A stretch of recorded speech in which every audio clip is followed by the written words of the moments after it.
La FNPL vient, après 15 mois de réflexion, de sortir ce qu'on a appelé le prix conforme.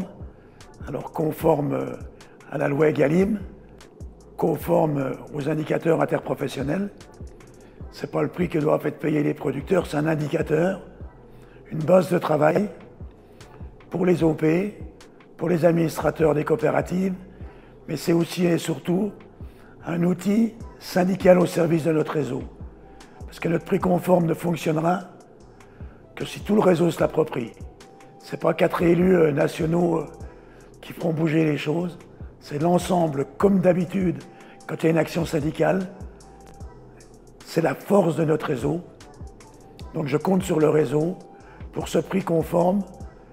Alors, on a sorti le premier trimestre, on en sortira à chaque trimestre, et en fin d'année, on fera une règle de 3, nos 4 prix conformes.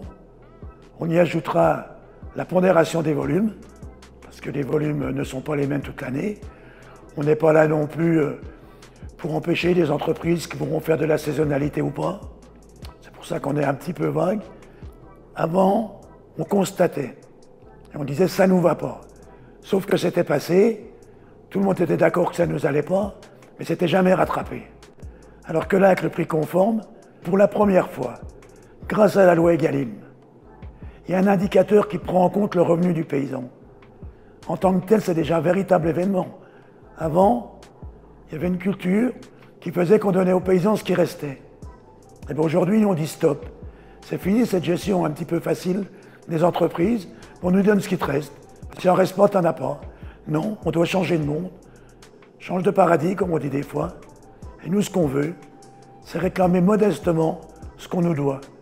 Réclamer 2 SMIC sur 60% des volumes, puisque la loi Egalim concerne 60% du lait français. Je ne pense pas que c'est de la démagogie. C'est juste un outil pour ramener de la sérénité dans la filière, qui en a bien besoin.